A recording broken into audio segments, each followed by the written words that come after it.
Arc Titans have climbed to the top of the charts when it comes to picking a subclass to go into endgame PvE content. Well, today I'm going to put together a Titan Arc 3.0 build with Precious Scars, which is going to make sure you've got the right kit for Overload and Barrier champions, so you can take on Nightfalls, Lost Sectors and other endgame PvE content with ease. Now I'm going to run through the Arc 3.0 setup, the weapons, the mods and armour, so you can fry everything that tries to get in your way. Well, if you're new around here or find this useful, don't forget to hit the subscribe button down below for all the latest Destiny 2 content, and turn on notifications by hitting that bell, and roughly 98% of viewers who watch This Week in Video Games aren't subscribed. So subscribe today and never miss an update. Well, without further delay, let's dive right into this build. So first of all, we've got the Arc 3.0 setup.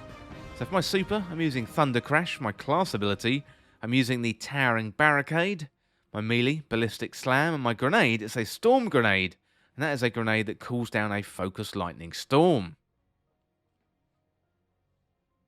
Well, for the aspects, I'm using Knockout, so critically wounding a target or breaking their shielding fuses your melee attacks with Arc Energy and increases your melee range and damage for a short time, and defeating targets with a melee attack starts health regeneration and makes you amplified.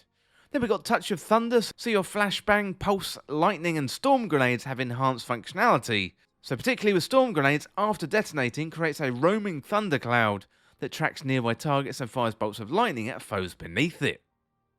Well, then we got the Fragments, so Spark of Resistance, while surrounded by combatants you're more resistant to incoming damage. Spark of Magnitude, your lingering arc grenades, so that Storm Grenades have an extended duration. Spark of Recharge, so while critically wounded your melee and grenade energy regenerate more quickly. And Spark of Discharge, arc weapon final blows have a chance to create an ionic trace. Well, next up, let's have a look at the exotic armour. So I'm using Precious Scars, and Precious Scars, they're an exotic Titan helmet. And looking at the perks, we've got Kintsugi. So final blows from the weapon with the damage type matching your subclass energy create a burst of healing around you. And after reviving or being revived, you gain an aura that provides overshields to you and your nearby allies. We can get this one from Legend or Master or Sectors solo when it's the helmet reward. Well, next up, let's have a look at the weapon. So in the kinetic slot, I'm using Hung Jury. So Hung Jury SR4 is a legendary kinetic scout rifle. This one is a precision frame, meaning the weapon's recoil pattern is much more predictably vertical. And for PvE, rapid hit and firefly is a really good roll. Also, you can look out for surplus and explosive payload. Hung Jury isn't available in the game at the moment, but I'm sure it's going to be back really soon. But you can swap it out for any kinetic scout rifle. In the energy slot, I'm using Trinity Ghoul. This one was originally introduced in Forsaken, but it didn't really get that popular until its catalyst was introduced. It makes the weapon 100% better. So with the perks, we've got Split Electron, so it fires an arrow that splits when released, and aiming down sights and fully drawing the bow both decrease the spread. Then you got Lightning Rod, so precision kills grant the next shot chain lightning capabilities, and this is what we are looking out for. So the main benefit of the catalyst is something called Fort Lightning, where the Lightning Rod perk now triggers on all arc final blows.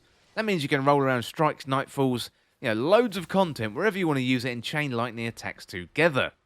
Well, to get Trinity Ghoul is a random world exotic drop, or you can get it from Zur and check out his inventory on Friday until reset on Tuesday.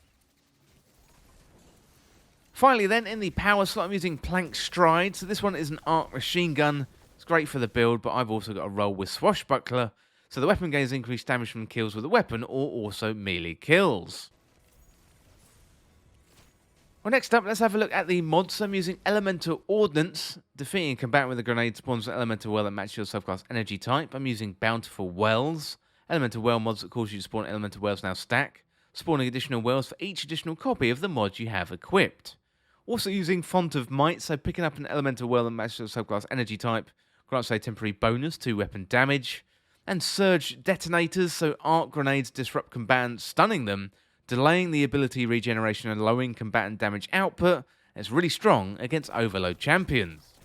Also using Anti-Barrier Scout Rifle for barrier champions, and also Overload Bow against Overload champions, and bumping my resilience up to at least 100 for that 40% damage resistance.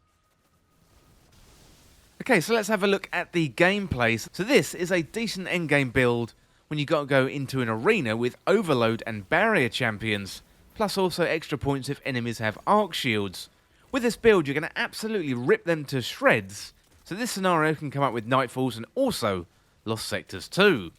Well, first of all, I'm leaning into the grenade abilities for our Arc Titan. So storm grenades are one of the most powerful assets we have in the game as Titans right now.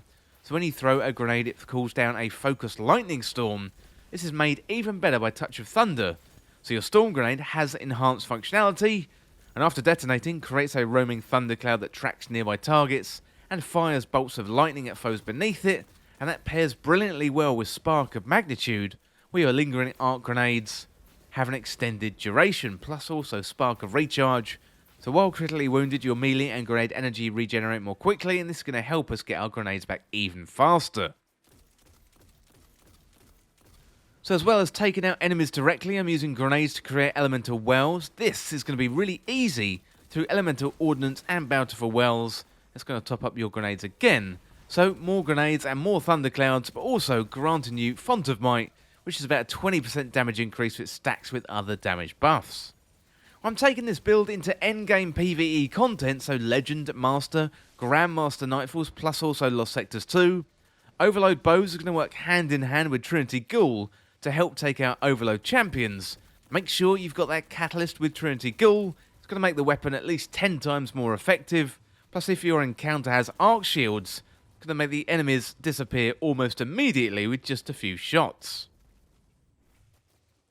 This one worked great for me in a recent Lost Sector when I was farming for exotics, but could also work really well in raids too, like the final encounter in the King's Fall raid when you got loads of enemies with arc shields, and surge detonators also really useful, given they help you damage Overload champions with your grenades. Well, the final part of the build is about healing and also supporting your fire team, so the perk on Precious Scars Kintsugi, so final blows from the weapon with a damage type matched to the subclass energy type, creates a burst of healing around you.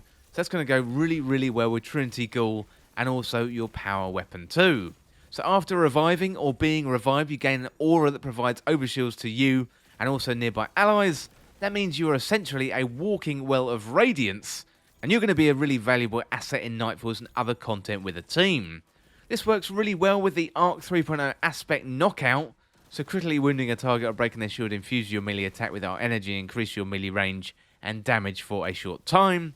And defeating targets with melee attack starts health regeneration and makes you amplified. Well, let me know in the comments what you think of the build and let me know if you got any improvements. Well, that is it for this Titan Arc 3.0 build with Precious Scars in Destiny 2. And as always, thank you so much for watching or listening. For more Destiny 2 content like this, hit that subscribe button down below and subscribe to This Week in Video Games. Or you can check me out on Twitter at TWIVG Podcast. Well, if you enjoyed this video, found it useful, liking and sharing the video would really help me out. Otherwise, check out the other videos on the channel. Well, thanks again, and I'll see you soon.